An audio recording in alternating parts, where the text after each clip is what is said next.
Oke, jadi apa nih Meta yang bisa kita diskusikan hari ini? Kamu ada pertanyaan apa?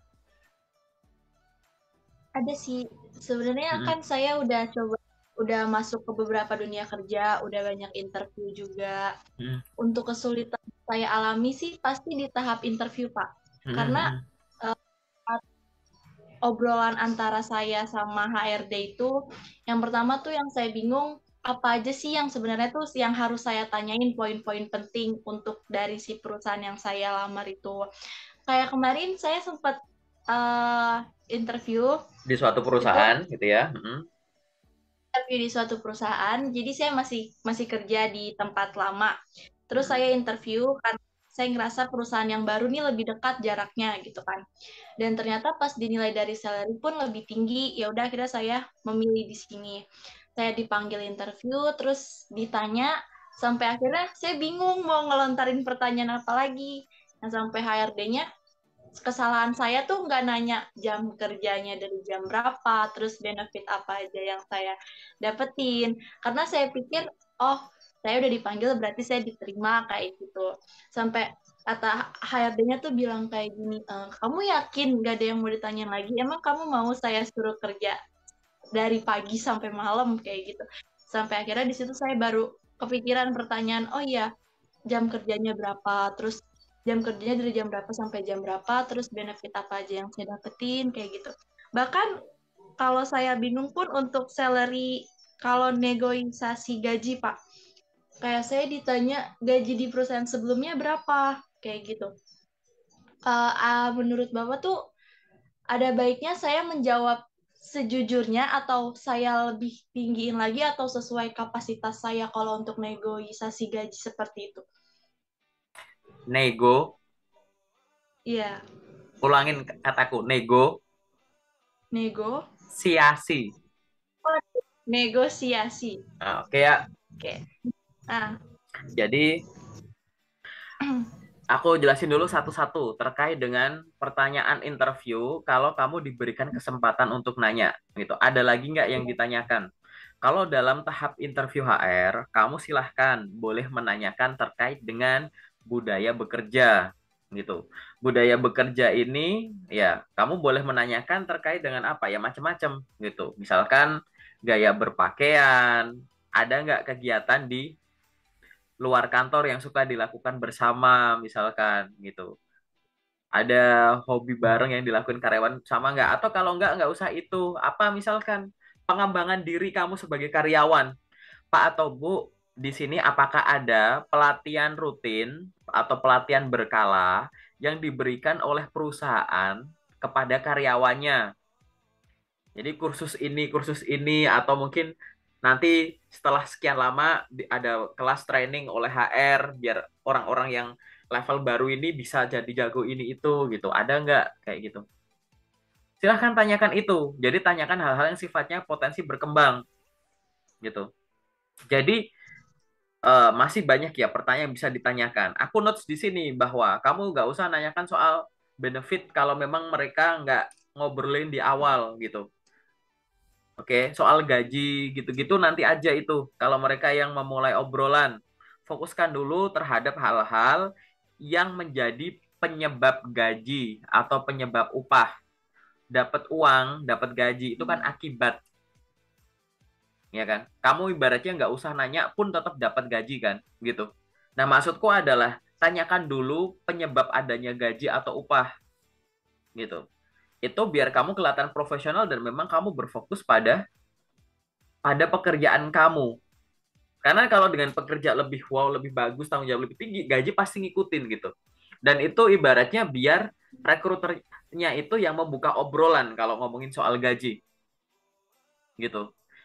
Jadi aku akan menyampaikan bahwa kamu boleh nanya soal budaya bekerja. Ya tadi jam kerja, gaya berpakaian, kemudian apa misalkan yang kamu ada yang lain gitu. Ada nggak briefing-briefing tertentu atau apa gitu, atau misalkan kamu boleh nanya terkait budaya kerja, kamu browsing dulu gitu biar kamu tahu gitu ya. Terus boleh juga nanya soal tadi, kemungkinan nomor dua adalah kemungkinan pengembangan diri yang dilakukan oleh perusahaan. Bu, ada mohon informasi apakah ada training khusus atau training rutin secara berkala yang dilakukan perusahaan untuk pengembangan kemampuan karyawannya gitu. Itu. Tanya sama itu dulu. Terus apalagi yang boleh ditanyakan tadi? Kelanjutan tahap rekrutmennya gitu. Boleh nggak? Boleh gitu. Mohon informasi Bu untuk kelanjutan proses rekrutmen ini apa ya Bu gitu. Untuk tahap apa saja ya Bu dan gitu. Boleh. Jadi dari sini artinya apa? Pertanyaan itu boleh lebih dari satu gitu. Nah, budaya kerja tadi kan sampai tadi kan dipancing lagi serius, kamu nggak ada pertanyaan lagi, nggak mau nanya soal jam kerja ini gitu, ya kan? Itu sampaikan saja, boleh semacam itu. Gitu. Ingat ya, ngomongin salary gaji itu nanti aja, itu nanti pasti ada obrolannya tuh, kan pasti ada nego gaji dan lain-lain gitu. Atau biar mereka yang memulai obrolan. Nah, akhirnya kan tadi ada pertanyaan, berapa gaji yang kamu harapkan, kan gitu, ya kan? Nah, itu biarkan pihak perusahaan yang menyampaikan dulu, yang menyinggung dulu. Nah, kalau misalkan ya ditanya soal berapa gaji yang diharapkan, ada beberapa hal yang bisa jadikan pertimbangan gitu. Aku nggak tahu kamu mungkin belum nonton video yang kemarin aku upload ya beberapa hari yang lalu gitu soal teknik nego gaji gitu ya. Nanti ditonton ya di YouTube ya gitu kalau pas kamu lagi free gitu. Jadi ada beberapa poin gitu ya meta yang bisa dipertimbangkan terkait dengan berapa gaji yang kamu harapkan. Kamu dari jauh-jauh hari gini nih, misalkan sekarang nih kamu lagi nggak pengen nego gaji. Sekarang coba iseng aja kamu hitung-hitung gitu. Satu adalah pertimbangannya adalah aku sebut sebagai nilai minimum kesyukuran, nilai minimum yang kamu butuhkan biar bisa hidup dalam waktu sebulan ke depan itu berapa gitu. Jadi kamu yang sekarang tuh pada dasarnya itu butuh uang berapa sih gitu.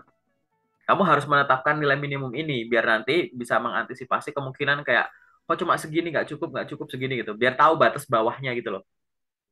Makanya aku bingung tuh nama sebutannya apa. Aku sebut aja nilai minimum kesyukuran. Yaitu nilai minimum yang paling minim gitu dalam waktu sebulan kamu tuh bisa hidup kamu butuh berapa. Yang nomor dua adalah silahkan survei terkait dengan UMK atau UMR yang berlaku di situ. Ada banyak orang yang penting ya minimum UMK UMK ya sudah silahkan temukan angkanya berapa gitu. Oke. Terus yang ketiga riset soal gaji di posisimu. Cari tahu di internet, tanya teman, tanya orang siapa gitu. Gaji seorang operator produksi berapa sih? Gaji QC berapa sih? Gaji tim leader berapa sih gitu-gitu. Cari tahu aja gitu. Dan yang terakhir adalah pertimbangan terkait dengan gaji terakhirmu atau gaji tertinggi terakhirmu. Banyak orang kan kalau bisa kan gaji itu ya minimal sama atau tumbuh kan. Tadi kan kamu bilang lebih dekat dan lebih tinggi itu tadi kamu bilang kayak gitu kan. Ya sudah, itu tadi kan beberapa pertimbangan yang bisa kamu tentukan.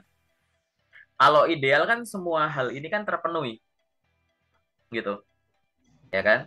Nah, selain kesemuanya itu masih ada lagi yaitu komponen gitu, struktur gaji dan upah. Jadi ibaratnya mungkin gaji itu nggak seberapa, tapi mungkin ada benefit-benefit lain gitu loh. Jadi jangan melihat nominal itu adalah satu-satunya benefit yang akan kamu peroleh kan, gaji gitu kan, gitu. Jadi dari sisi gaji itu mungkin nanti akan ada ini, tunjangan ini, cover ini. Itu kan sebagai bahan pertimbangan juga buat kamu gitu. Coba dibayang-bayangkan. Nah, dari pertimbangan semua hal itu kan kalau ideal kan nilai minimum biar aku hidup masuk di atas UMK atau UMR, masuk rentang gaji standar orang di jabatan itu. Kalau bisa tumbuh dari gajiku kemarin, idealnya kan gitu. Tapi kan ada suatu perusahaan namanya nego kan kadang beberapa poin terpenuhi, beberapa enggak gitu. Gitu. Nah, itu nanti akhirnya kan di kamu. Gimana kalau ternyata segini pas sesuai? Ya bagus. Gimana kalau nilainya cuma segini? Ini masuk sih, tapi di bawahnya ini gimana gitu. Jadi nanti akhirnya kamu bisa menjadikan pertimbangan-pertimbangan di situ. Jadi pertimbangannya tadi aku nggak nyebut kata jujur kan ya gitu. Ya kalau disebut jujur gaji yang kemarin ya jawab gitu. Ya kan? Jujur kalau ditanya ya jawab aja, nggak usah ditinggi-tinggiin ngapain, jujur aja. Gitu, gaji saya sekian gitu. Tapi kan akhirnya gaji kemarin kan termasuk salah satu komponen yang akhirnya bisa dijadikan patokan kamu mengukur berapa nominal selanjutnya, yaitu di sini, kan gitu. Ya kan? Iya. Dengan pertimbangan itu akhirnya nanti gimana pada saat menyampaikan? Nah, silahkan sampaikan gaji dalam bentuk rentang.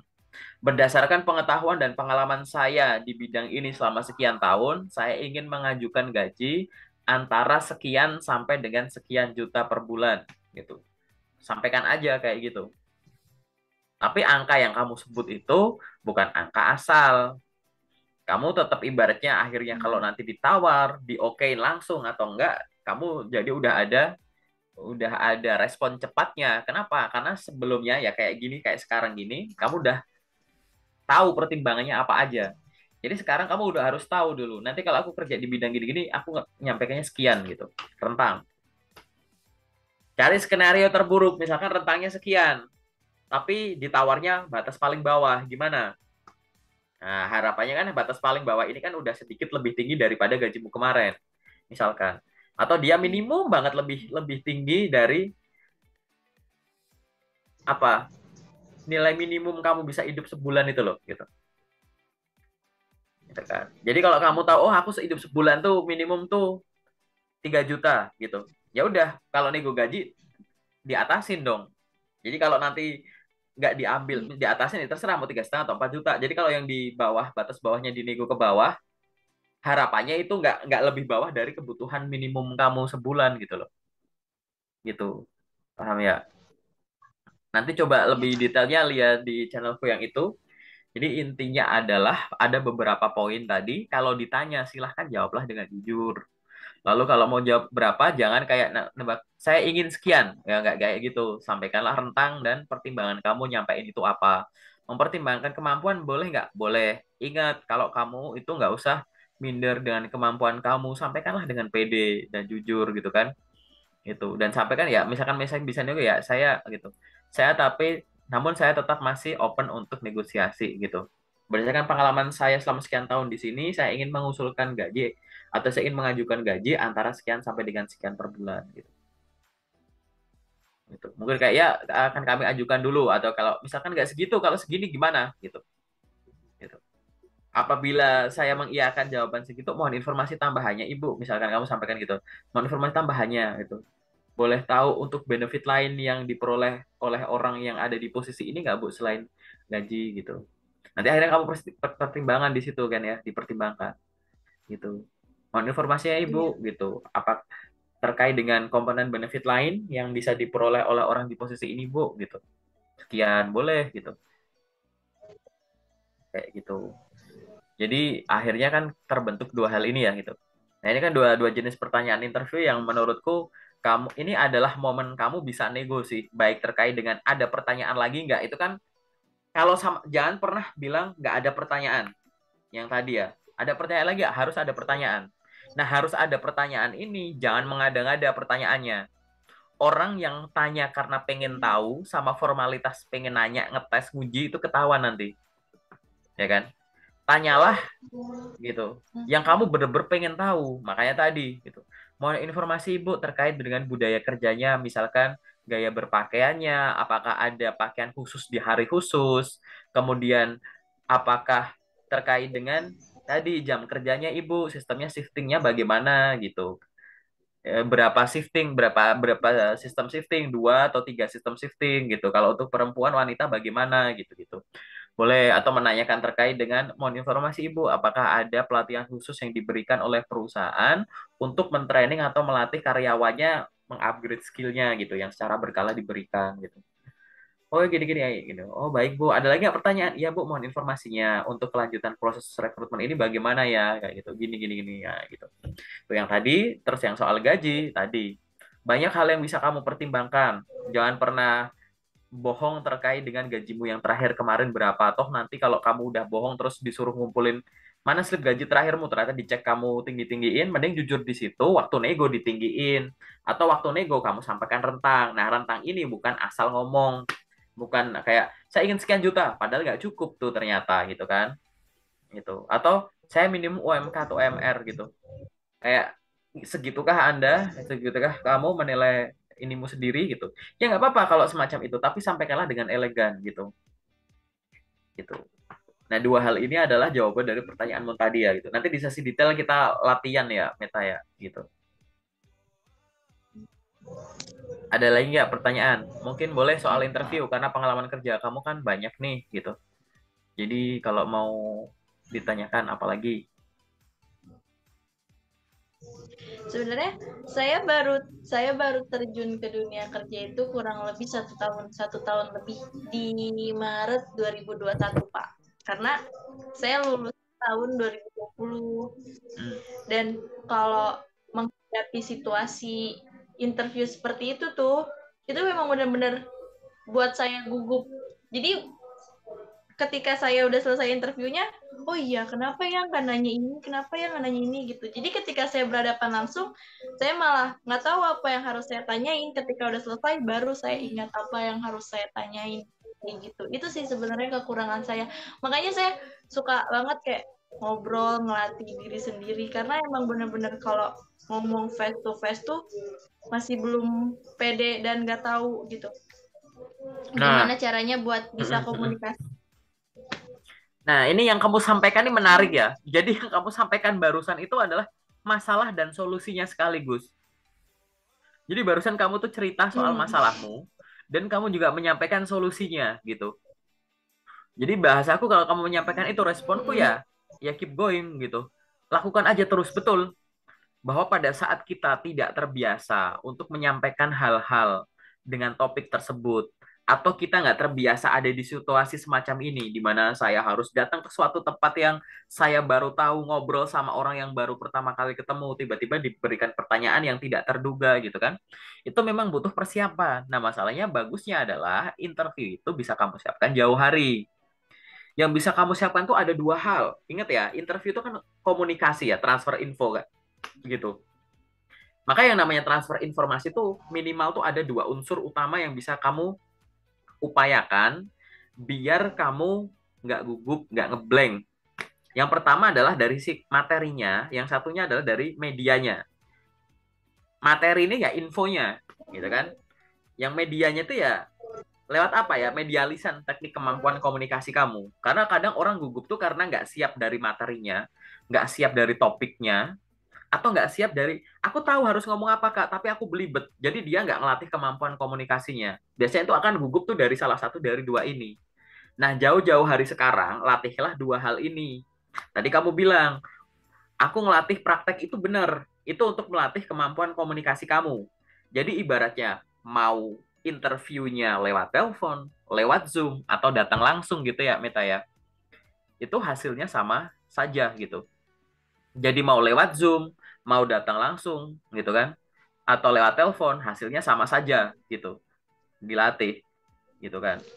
Itu adalah dengan itu. Atau misalkan mau interviewnya 2 hari lagi, besok, atau kalau malah dadakan sekarang minta di telepon, minta waktunya 10 atau 15 menit, kamu siap. Karena kamu melatih. Silahkan latihlah itu. Latihan interview itu bukan membaca materinya. Oh, ada yang bilang, oh tips-tips interview ini. Itu cuma baru belajar di materinya saja 50%. 50%-nya praktek. Ngomong sendiri, ngomong sama teman, ngomong di record minta orang lain nilai. Role play lah intinya gitu. Nanti makin lama makin lancar, makin fasih kamu dalam berbicara gitu. Atau misalkan kamu biasanya berbicara dengan bahasa yang tidak formal, ngomong kebanyakan bingung gitu. Silahkan latih untuk apa? Misalkan kamu pulang kerja gitu, baca, kan kamu masih kerja ya, baca koran yang nasional misalkan, yang isinya bahasa Indonesia, bahasa baku. Coba kamu baca tapi dengan disuarakan gitu, lantang. Itu untuk melatih tuh, melatih ngomong, bla bla bla, dengan kosakata tersebut. Nanti lama-lama kamu paham gitu. Terus yang selanjutnya itu kan dari komunikasi. Yang kedua dari sisi materinya, topiknya. Materi ini bisa kamu pelajari apa? Pahami ulang CV-mu, baca ulang CV-mu. Ada yang dilihat sambil dirasain gitu. Pura-pura aku kalau ditanya disuruh ngejelasin pengalaman kerja gitu sambil diliatin kamu pura-pura ngomong role play dengan ngelihat dokumen gitu kan. Baca ulang CV. Dua, riset soal perusahaan. Kalau memang perusahaan yang manggil kamu belum ada, ya udah itu skip dulu. Yang ketiga adalah riset soal posisi yang ingin kamu lamar. Kamu pengen daftar sebagai apa? Oh, sekretaris browsing di internet. tugas dan tanggung jawab sekretaris, kualifikasi yang harus dimiliki. Terus browsing kehidupan seorang sekretaris, aktivitas hariannya ngapain, mingguan, bulanannya ngapain gitu. Jadi biar ada gambaran gitu kalau ditanya, oh aku daftar sebagai staf admin, browsing tugas dan tanggung jawab staf admin apa aja gitu. Keterampilan yang harus dimiliki sebagai seorang staf administrasi apa, kegiatannya ngapain gitu. Jadi riset soal jabatan gitu. Dan yang keempat adalah riset soal pertanyaan yang biasa muncul di interview. Aku nggak tahu kamu udah belajar dari YouTubeku juga belum. Ada playlist isinya pertanyaan yang biasa muncul di interview HR sama user. Harapanku sih semua udah kamu tonton. Di situ aku sharing biar teman-teman yang nonton itu tidak hanya menghafal. Kalau ditanya gini, jawabannya gini. Itu tidak melatih ide. Nanti jawaban kamu nggak berkembang. Template. Apa kekurangan kamu? Saya orangnya pelupa sehingga saya bawa buku catatan. Saya orangnya kurang teliti dalam berhitung, sehingga saya bawa kalkulator. Kayak gitu jawaban-jawaban template gitu. Nah, dari channelku itu aku pengen ya, kamu tuh kalau belajar interview lewat materi pembelajaran tertentu, entah artikel, buku, website, video-video konten dimanapun itu, jangan berusaha menghafal. Oh, kalau ditanya gini, jawabannya gini. Aku hafalin jawaban ini. Nggak bisa gitu. Kalau menghafal mental kamu, nanti pertanyaan diubah dikit, kamu nggak paham harus jawab gimana. Banyak pertanyaan interview, pertanyaannya dimodif-modif, intinya nanyain hal yang sama. Bahasanya gini, gini, gini. Oh, ternyata nanyain skillku. Gitu. Nah, dari masing-masing video itu, kamu nanti akan paham bahwa untuk setiap pertanyaan interview yang kamu pelajari, kamu harus paham beberapa poin, minimal 5. Misal ada pertanyaan lagi nggak gitu, kamu harus pahami. Satu, apa maksud dari pertanyaan itu? Ada pertanyaan lagi nggak? Kenapa tujuannya itu? Ada pertanyaan, ada pertanyaan lagi nggak? Oh, untuk mengetahui terkait minat kamu terhadap posisi ini. Kalau orang minat kan mesti nanya, antusias ya. Rasanya tuh pengen nanya, keingin tahuannya tuh gede gitu. Yang kedua, dia interview ini tuh ngeblank nggak tuh? Beneran paham nggak? Jangan melamun. Gitu. Gitu. Yang ketiga, gitu. Mungkin ada informasi yang kamu masih rancu, masih nggak paham. Dan kamu penasaran, daripada nanti menyebabkan penilaian yang nggak maksud, gitu kan. Penilaian yang salah soal perusahaan ini, saya berikan kesempatan untuk bertanya langsung loh oleh saya, perwakilan perusahaan, ibaratnya gitu. Jadi pahami, kalau ada pertanyaan interview, pahami apa maksudnya, nomor satu itu. Yang nomor dua, apa yang boleh ditanyakan atau disampaikan? Hal apa yang boleh digunakan untuk menjawab, gitu kan. Yang nomor tiga, apa yang nggak boleh disampaikan, gitu. Yang keempat, gimana cara jawabnya? Dan yang kelima, kalau aku salah jawab, ngelurusinya gimana? Ngoreksinya gimana? Gitu. Nah, ini adalah 5 hal yang harus kamu pahami untuk semua jenis pertanyaan interview yang biasa muncul. Jadi kamu nanti nggak usah menghafal. Silahkan perkenalkan diri Anda. Apa ya maksudnya? Apa yang boleh disampaikan? Oh, sampaikan soal pendidikan, soal pengalaman kerja, soal skill. Apa yang nggak boleh disampaikan? Hal-hal yang terlalu privasi, agama, ras, suku, soal pribadi-pribadi anak keberapa dari berapa, dan di detail-detailin lagi yang soal terlalu banyak pribadi, misalkan itu. Gimana cara menyampaikannya? Oh, cara menyampaikannya itu secara bahasanya gini, dari gesturnya gitu, apa dari non verbalnya tuh aku harus kayak gini, harus senyum, harus tegap, harus sampaikan dengan antusias gitu. Dilatih. Kalau udah salah ngomong gimana? Ya, udah dilatih lagi gitu. Semua jenis pertanyaan yang biasa muncul tuh bisa dipelajari sebelumnya. Bahkan sebelum kamu lulus kuliah, bahkan sebelum kamu mau ngelamar-ngelamar kerja gitu. Nanti akhirnya kamu bisa menjawab pertanyaan interview itu secara spontan, nggak usah belajar dulu udah paham. Pertanyaan dimodif-modif kamu udah tahu, oh ini tuh poinnya tuh nanyain ini. Jadi penyampaiannya itu tenang. Orang yang menyampaikan secara tenang, lancar, nggak kayak orang bingung, akan dianggap menguasai apa yang dia sampaikan. Akhirnya apa? Akan meyakinkan. Ingat ya, kamu harus jadi orang yang yakin dan meyakinkan. Karena kalau misalkan kamu nggak yakin sama yang kamu sampaikan, gimana aku bisa yakin sama kamu? Paham nggak? Nah, gitu. Nah, itu silahkan dilatih. tidak ada cara untuk menghilangkan rasa gugup saat interview selain meningkatkan jam terbang. Nah, masing-masing orang karena punya aktivitas sendiri-sendiri dan punya karakter sendiri-sendiri, mereka punya cara-cara tersendiri unik-unik-unik gitu ya, yang unik-unik. Untuk apa? Ya untuk belajar. Oke, aku lebih suka ngomong sendiri di depan kaca, Kak, role play sama diri sendiri. Oke, gitu. Aku lebih suka lewat telepon. Oke. Dulu aku interview asal tuh aku pakai apa? Pakai aplikasi live streaming Ome TV tahu gitu. Aku install Ome TV dulu buat latihan interview. Jadi aku dulu udah belajar interview, terus beberapa tahun yang lalu aku kan udah lama nggak interview nih. Iseng gitu. Aku bawa tulisan, silahkan tanyakan apapun, pura-pura Anda jadi recruiter atau interviewer gitu. Udah orang random aja udah giniin. Kalau dia nanya aku jawab gitu. Tarik kertas satunya, mohon penilaiannya. Baik, terima kasih. Next, swipe lagi gitu. Nah, karena aku bingung waktu itu 2 tahun yang lalu lah itu awal-awal COVID gitulah. Aku yang sekarang pun aku juga pengen latihan gitu loh. Gimana ya caranya? Efektif nggak tuh? Gitu. Bahkan aplikasi yang kata orang itu untuk nyari temen, aku pakai untuk belajar interview. Kan intinya interview ketemu orang baru dengan pertanyaan yang mengejutkan kita nggak tahu. Ya udah, aku kepikiran itu. Atau kamu pakai cara yang lain. Kamu punya temen siapa, iseng aja random call teman-teman kantor. Halo, lagi sibuk gak? Nggak, oke. Aku lagi pengen belajar dadakan. Silahkan tanyain ke aku pertanyaan apapun yang ada di interview. Oke? Terus dengerin ya aku ngomongnya gimana. Bla bla bla bla. Gimana jawabanku? Udah dinilai, oh ya makasih ya, udah matiin, telepon lagi teman yang lain kayak gitu. Aku ngelakuin itu juga gitu. Saking nggak adanya teman untuk belajar interview, ketemu langsung susah, padahal kan kita harus ngelatih ya kan. Kalau kita gugup karena dadakan, maka kita harus membiasakan diri dengan hal-hal yang dadakan, hal yang nggak terduga gitu. Jadi akhirnya kita ada, oh iya ya kayak gini ya, kayak gini ya gitu. Itu ya, inget ya, aku ulang-ulang ini terus biar kamu paham. Yang kamu lakukan ini ya, yang kamu lakukan itu udah bener. Kamu tahu masalahnya apa, kamu juga tahu harus ngapain. Karena tadi kamu sampaikan langsung. Nah, sekarang aku pengen yakinin aja bahwa kamu sudah ada di jalan yang benar. Tinggal dilakukan secara konsisten. Habis itu diukur. Yang cara ngukurnya paling gampang, nanti kita bikin sesi Zoom lagi. Bukan, ini kan sesi Zoom untuk bedah CV kan sebenarnya gitu. Nanti kita Zoom lagi untuk simulasi interview. Tapi aku kasih kamu kesempatan dulu untuk belajar, khususnya playlist yang ada di YouTube ya, kayak gitu. Jadi kita latihan lagi biar kayak teman-teman yang lain, gitu. Ada lagi nggak, Meta, pertanyaan yang lain, yang sifatnya umum atau general? Sebenarnya kalau kalau dalam interview sih itu aja sih yang aku tanyain.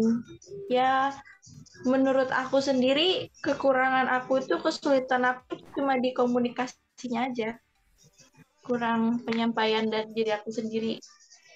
Kurang pede lah aku tuh buat sebenarnya aku tahu apa yang harus aku omongin tapi aku nggak tahu gimana aku harus menyuarakannya, mengekspresikannya, ngomongnya tuh gimana gitu. Jadi kayaknya yang perlu aku tingkatin yaitu kepercayaan diri aku. Mungkin aku harus seperti yang tadi Bapak bilang, coba-coba buat role play sama teman-teman atau mungkin iseng-iseng latihan interview atau supaya aku lebih pede lagi ngobrol sama lawan bicara. Ya, oke. Nah, ini lebih mudah lagi ya. Kamu udah bisa mengerucutkan lagi. Ini kamu punya kesadaran diri nih. Oke, kamu punya kesadaran diri kekurangan kamu di mana gitu kan? Dari teknik komunikasinya. Berarti dari materinya oke. Jadi kamu di sini udah banyak hal yang ingin disampaikan, tapi kadang di mulut itu belibet atau kurang lancar gitu. Nah, tadi yang aku sampaikan bahwa silahkan latih dari baca koran tadi ya, atau baca artikel apapun yang isinya itu bahasa baku. Oke? Yang isinya tuh bahasa-bahasa baku, kalimat-kalimat formal dan disampaikan secara lantang. Jadi kayak pura-pura jadi pembaca berita gitu loh. Oke tak gitu. Jadi pura-pura jadi pembaca berita terus kamu ngomong gitu secara lantang. Nah, itu adalah hal yang bisa kamu lakukan untuk melatih kemampuan komunikasimu gitu ya. Oke, sampai di sini semoga cukup jelas ya, Tak ya.